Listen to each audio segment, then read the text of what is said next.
प्रदेश की जनता इन भाजपाइयों को और आदित्यनाथ योगी जी को, देश के प्रधानमंत्री को कभी भी माफ नहीं कर सकती है। इसलिए माफ नहीं कर सकती है कि देश का अन्नदाता भगवान इस खुली आसमान के नीचे बॉर्डर पर 7 महीना से बैठा हुआ है, लेकिन इसके बारे में अब चर्चा नहीं कर रहे हैं। इनकी समस्या के बारे में जनता नहीं चर्चा नहीं कर रहे हैं, लेकिन आपको चंदा खाने में मशगूल है। देश की जनता और उत्तर प्रदेश की जनता आपको माफ नहीं करेगी। भारतीय जनता पार्टी से अब हमको पूछना पड़ेगा कि कुछ ही देर में तुम 2 करोड़ रुपए को 18 करोड़ रुपए कैसे बनाते हो, ये भारतीय जनता से पूछना पड़ेगा। इधर से 2 करोड़ रुपए डालिए, उधर से 18 करोड़ निकालिए, यही तो भारतीय जनता पार्टी का नाम के लुटेरे हैं। ये से भारतीय जनता पार्टी के लोगों को चोला पहन के धक्का रहे। अरे उनको भी हिंदू हृदय सम्राट कहा जाता है। अरे जी, हिंदू का बहुरूपिया हिंदू को मैं बताया नहीं, सिर्फ और सिर्फ बहुरूपिया हिंदू है। वो चंदन लगाने से और चोला पहनने से राम मंदिर के पुजारी नहीं होताते हैं। राम मंदिर के पुजारी में बैठने के लिए जनेऊ धारण करना पड़ता है, धोती पहननी पड़ती है, संस्कार होता है, वो हिंदुत्व का संस्कार है। आप चोला पहन लीजिए और भगवा केवल धारण कर लीजिए, आप भक्ति हो गए। आप बताइए।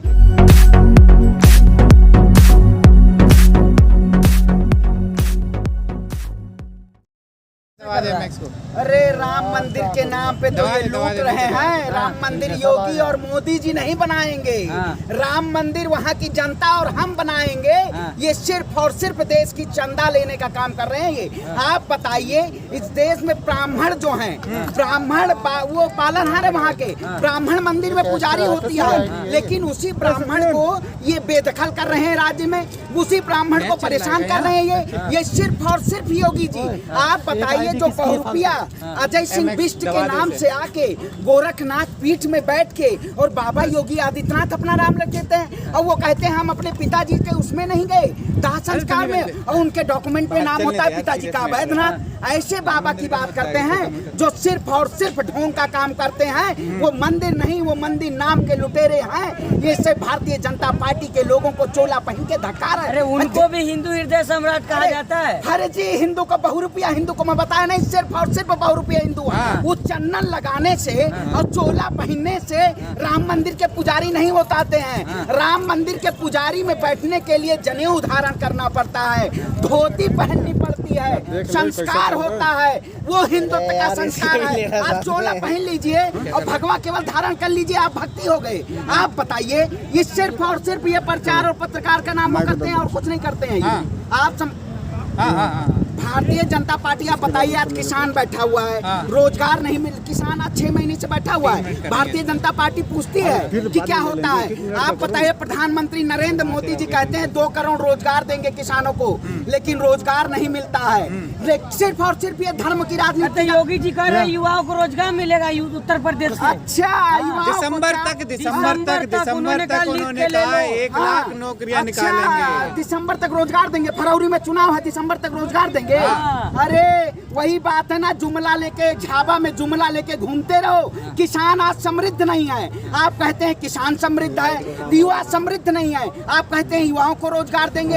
अरे ये सिर्फ और सिर्फ जुमला दे रहे हैं। चाहे 7 लोक कल्याण में बैठे या बाबा को गोरखनाथ पीठ में बैठना चाहिए या देश की सत्ता में बैठना चाहिए, राज्य की सत्ता में बैठना चाहिए। अरे तो जनता ने बैठाया है। अरे जनता ने बैठाया है, कौन से चेहरा पे? योगी आदित्यनाथ के चेहरा पे चुनाव लड़ा गया था। अरे मुख्यमंत्री तो बने ना, वो मुख्यमंत्री तो बने। अरे मुख्यमंत्री बने, अब आप बैठाए, आप समझो चाय बेचने वाले को प्रधानमंत्री बना दोगे और बाबा योगी आदित्यनाथ को गोरखनाथ पीठ में बैठ के उनको घंटा बजाना चाहिए। राम मंदिर में उनको पूजा करनी चाहिए। अगर बहुत बड़े आप देशभक्त हैं, बहुत बड़े आप धर्म के अनुयायी हैं, तो आपको मंदिर में बैठना चाहिए ना। आपको देश की सत्ता में कौन बैठने का अधिकार है? देश सेवा में वो अखंड भारत बनाएंगे। अच्छा, अखंड भारत बनाएंगे। अरे भगवान राम जो थे वो सत्य के नाम पे चलते थे, अधर्म के नाम पे नहीं चलते थे।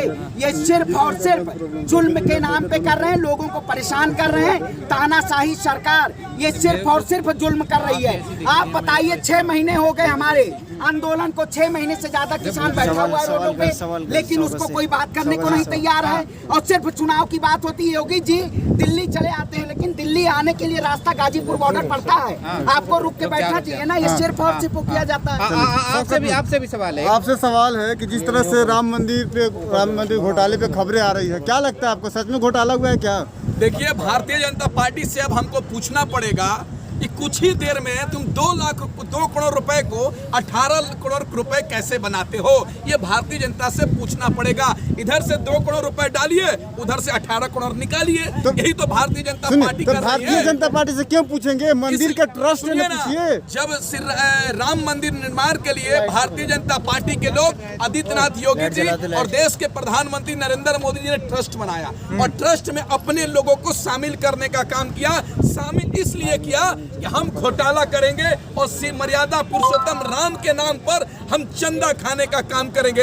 एक बात बताइए ना, उत्तर प्रदेश की जनता इन भाजपाइयों को और आदित्यनाथ योगी जी को और देश के प्रधानमंत्री को कभी भी माफ नहीं कर सकती है। इसलिए माफ नहीं कर सकती है कि देश का अन्नदाता भगवान इस खुली आसमान के नीचे बॉर्डर पर 7 महीना से बैठा हुआ है, लेकिन इसके बारे में अब चर्चा नहीं कर रहे हैं। इनकी समस्या के बारे में चर्चा नहीं कर रहे हैं, लेकिन आपको चंदा खाने में मशगूल है। देश की जनता और उत्तर प्रदेश की जनता आपको माफ नहीं करेगी। एक बात बताइए ना, अपने आप को हिंदू सम्राट कहने वाले आदित्यनाथ योगी जी, मैं पूछना चाहता हूं कि आपसे बड़ा अधर्मी इस देश में कोई नहीं है। जो आदमी मर्यादा पुरुषोत्तम राम के नाम पर करोड़ों रुपए का चंदा खा जाता है, उसको आप धर्मी कहेंगे? उसको हिंदू सम्राट कहेंगे? उससे बड़ा ढोंगी उत्तर प्रदेश में कोई नहीं हो सकता। एक बात सुनिए, संजय सिंह ने जब ये खुलासा मामला करने का काम किया था तो संजय सिंह पे हमला किया जा रहा है, उसके परिवार वालों पे हमला किया जा रहा है। ये कौन सा न्याय है भाई कि आप हराम का खाएंगे, चंदा खाएंगे, या सरकार श्री राम भगवान के नाम पर उत्तर प्रदेश में सत्ता में आने का? इससे पहले भी जो 1400 करोड़ का घोटाले का आरोप लग चुके हैं, अब कोई नई बात थोड़ी है।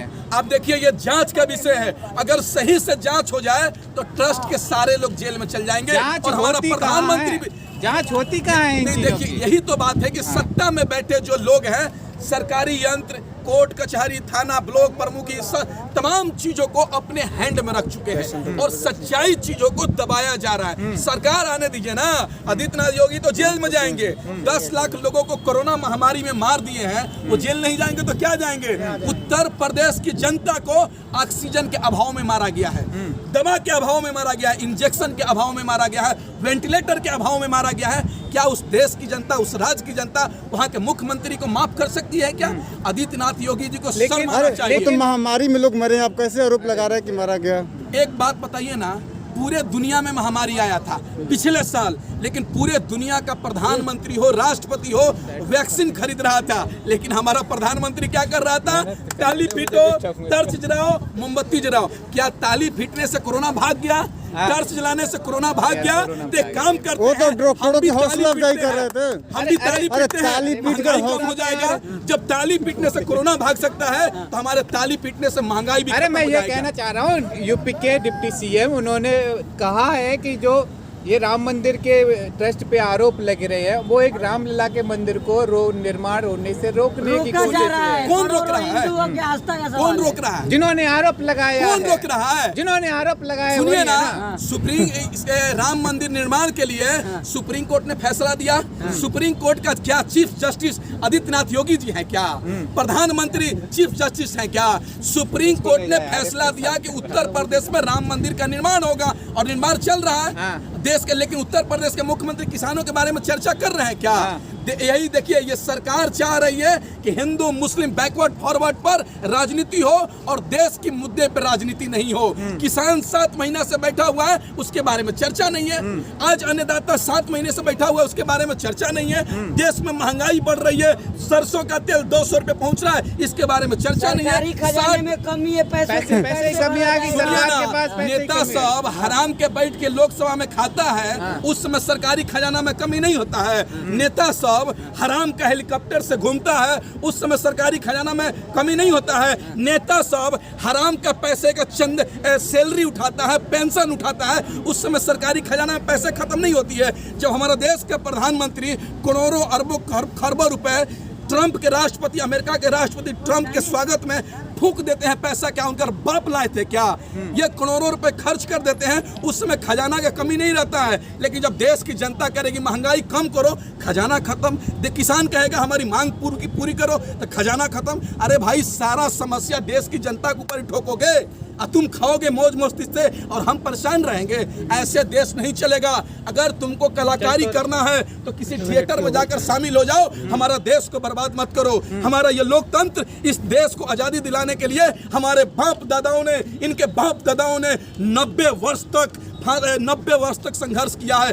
अशफाकुल्ला खान, भगत सिंह अपनी जवानी में फांसी को, फंदे को चूम लिया है और हमारा देश को गुलाम बनाना चाहते हो। अब हमारा देश दोबारा गुलाम नहीं हो सकता है। सुन लो नरेंद्र मोदी जी।